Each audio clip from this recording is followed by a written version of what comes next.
Reality ये है, life मुश्किल होती है, हार्ड होती है, बहुत ज़्यादा चैलेंजिंग होती है मेडिकल कॉलेज में। कि अगर आप में परसिवरेंस है, अगर आप में स्ट्रेस मैनेजमेंट की क्वालिटी है, अगर आप में टाइम मैनेजमेंट क्वालिटीज़ हैं, ओनली देन आप मेडिकल लाइन चूज़ करो।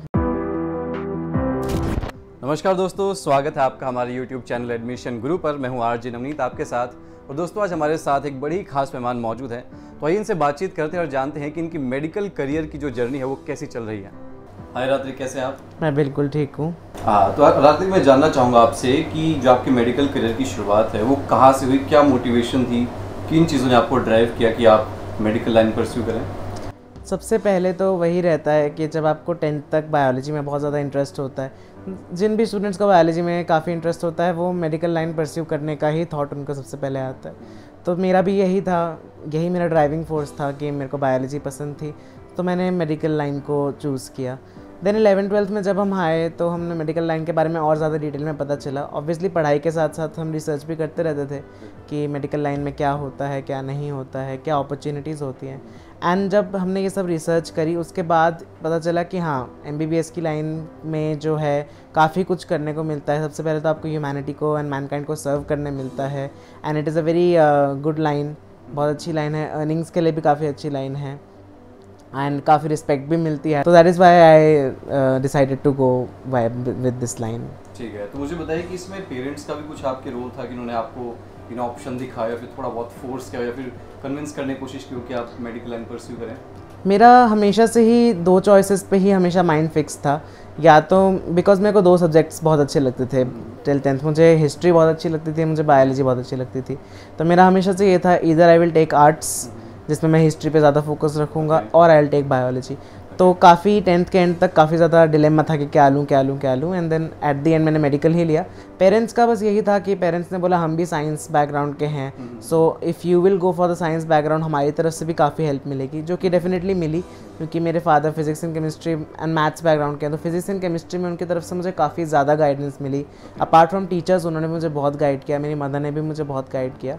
तो एक वो भी ड्राइविंग फोर्स था कि हाँ, पेरेंट्स एंड इनफैक्ट मेरी पूरी फैमिली ही साइंस बैकग्राउंड की है, so I decided to go with the science background only. ठीक है, तो जब आपने डिसाइड कर लिया कि आपको मेडिकल लाइन में जाना है, तो फिर आपको उसके बाद रूटीन क्या रहा, क्या कुछ चेंजेस आए आपकी लाइफ में, क्या कुछ आपने नई चीज़ें देखी, क्या कुछ शुरू हुआ उसके बाद से? काफ़ी सारे चेंजेस आए, इनफैक्ट एकदम से तो आए नहीं, बहुत ग्रेजुअल से चेंजेस थे।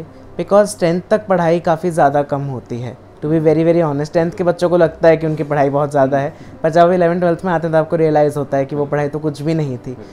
जैसे आप इमीडिएटली 11th में आते हो, जैसे मेरा क्या था, आई टेल यू, मेरे पर्सनल एक्सपीरियंस ये था कि बिकॉज बायोलॉजी में बहुत इंटरेस्ट था, तो मेरे फर्स्ट कुछ मंथ्स तो मैंने सिर्फ बायो ही पढ़ी। मतलब फिजिक्स एंड केमिस्ट्री क्लास हम जाते थे, पर फिजिक्स केमिस्ट्री पढ़ते नहीं थे, हम सिर्फ बायो पढ़ते थे। एंड उसकी वजह से रूटीन भी यही रहता था कि क्लासेस से आए, बायो के नोट्स खोले, बायो की बुक खोली, 3-4 घंटा पढ़ा and done. Physics and chemistry touch ही नहीं करते थे हम, बिकॉज तब इतना ये थॉट भी नहीं था ना कि कंपटीशन का इतना थॉट नहीं था। इनिशियली तो आपको यही होता है पढ़ने के लिए आए, पढ़ लेते हैं, but by the middle of 11th या आप एंड ही मान लो, तब जाके रियलाइज़ हुआ कि नहीं, कंपटीशन के लिए तो सब कुछ पढ़ना पड़ेगा।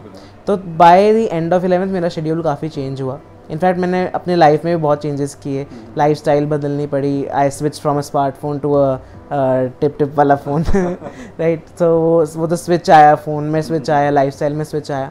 एंड तब लाइफ स्टाइल ऐसी हो गई कि हम क्लासेस से आते थे, पढ़ते थे, सारे सब्जेक्ट्स को टाइम देना पड़ता था। बायो को सबसे ज़्यादा टाइम देते हैं बिकॉज बायो 50% आती है एग्ज़ाम में, एंड बाकी दोनों सब्जेक्ट्स 25% आते थे। बायो को ज़्यादा टाइम देते थे, पसंद भी ज़्यादा बायो ही थी, इसलिए ज़्यादा टाइम देते थे।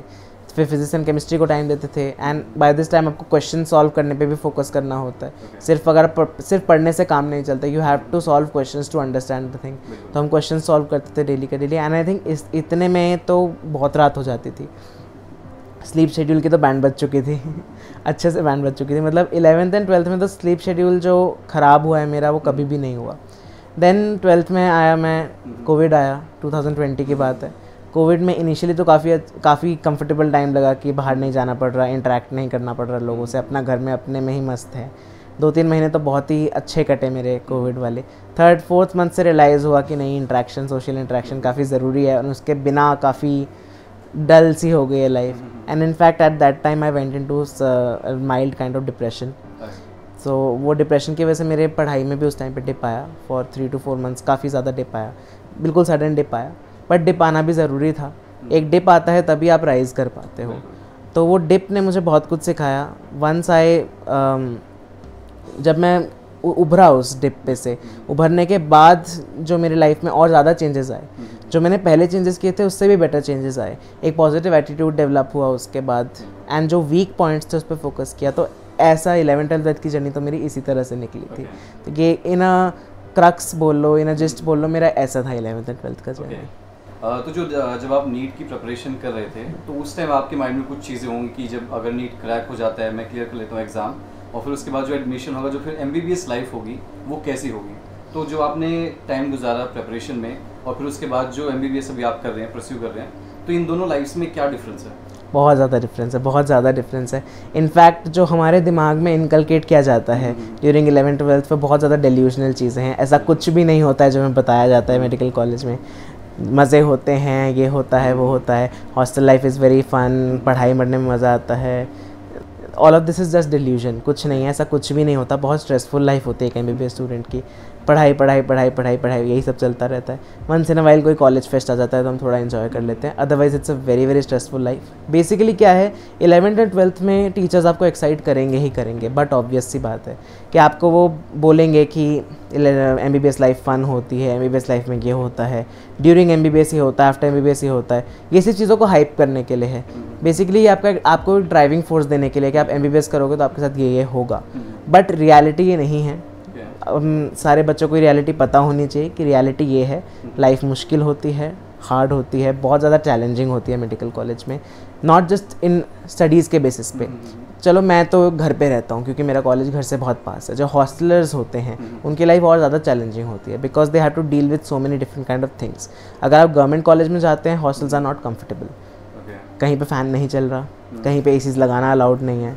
जो ACs से निकल के बच्चे आते हैं उनके लिए तो बहुत ही डिफ़िकल्ट हो जाता है। दीवारों पे सीलन लगी हुई है, कहीं से कुछ आ रहा है। कुछ बच्चे भी ऐसे आते हैं जो that are not hygienic enough, उनके साथ आप पुटअप कर रहे हो। कॉलेज अथॉरिटीज सुनने को रेडी नहीं है, रेनोवेशन नहीं हो रहा है हॉस्टल्स का। लोग, so many different kind of people you meet, बहुत नेगेटिव एंड टॉक्सिक लोग भी मिलते हैं आपको, उनके साथ डील करना।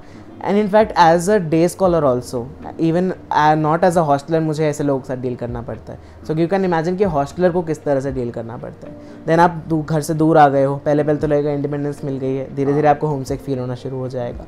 तो इतने ज़्यादा चैलेंजेस आते हैं मेडिकल लाइफ में, which not just in terms of studies, और भी चीज़ों में चैलेंजेस आते हैं। इसके अलावा कॉलेज में जो है स्कूल वाला सीन नहीं है कि आपको सब सपोर्ट करेंगे, टीचर्स आपको नोट्स देते रहेंगे, टीचर्स आपको एग्जाम्स के लिए गाइड करते रहेंगे। ऐसा कुछ भी नहीं होता है। Everything is up to you only. आप कितना पढ़ रहे हो, आपका खुद ड्राइविंग फोर्स है कि नहीं, आप खुद मोटिवेटेड हो कि नहीं, उसी से फ़र्क पड़ता है। खुद पढ़ रहे हो कि नहीं, उसी से फ़र्क पड़ता है।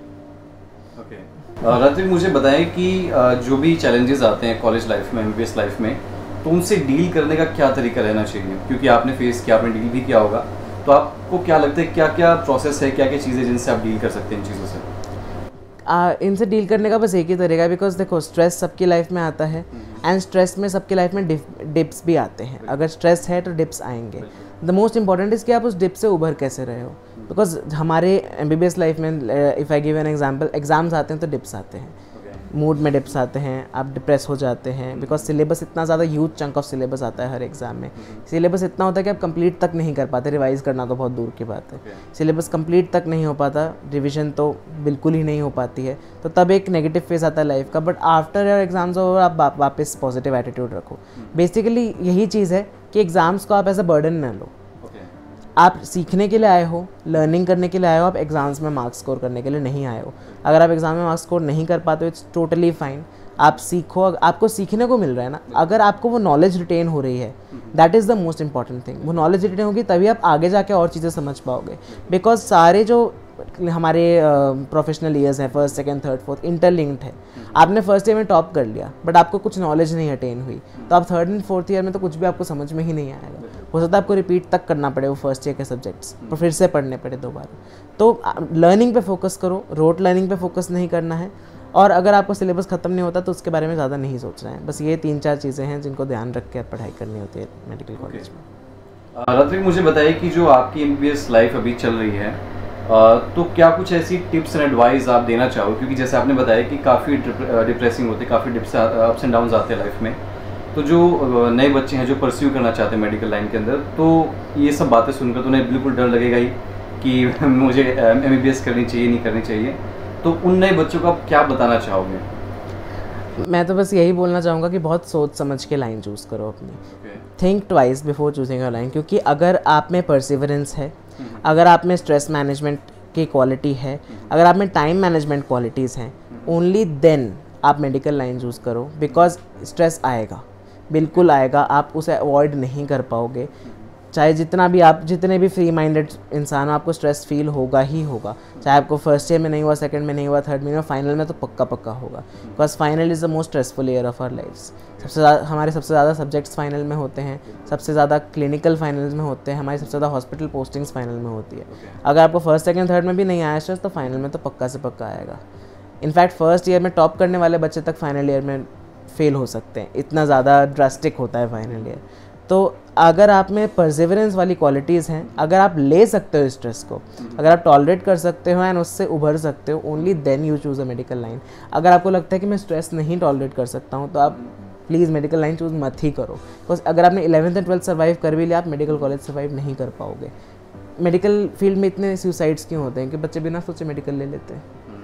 दिस इज़ द रीज़न इतने ज़्यादा स्टूडेंट्स सुसाइड करते हैं मेडिकल फील्ड में, क्योंकि बिना सोचे पेरेंट प्रेशर में आप मेडिकल लाइन ले रहे हो। अपने क्वालिटीज़ देखो, अपने जो, क्योंकि मैं ये नहीं कह रहा कि जो मेडिकल लाइन नहीं ले रहा वो अच्छा बच्चा नहीं है, डेफिनेटली नॉट। अगर आप कॉमर्स, आर्ट्स या non medical whatever you are taking, इसका मतलब ये नहीं है आप बच्चे नहीं हो। आप मेडिकल नहीं ले रहे हो मीन्स आप में वो स्पेसिफिक चीज़ें नहीं है जो मेडिकल लाइफ के साथ डील करने के लिए सफिशिएंट है। इफ़ यू फील कि मैं इस लाइन के साथ डील कर सकता हूँ, मैं स्ट्रेस के साथ डील कर सकता हूँ, ओनली देन आप मेडिकल लो, वरना मत लो। That is my only advice कि मैं यही कहूँ।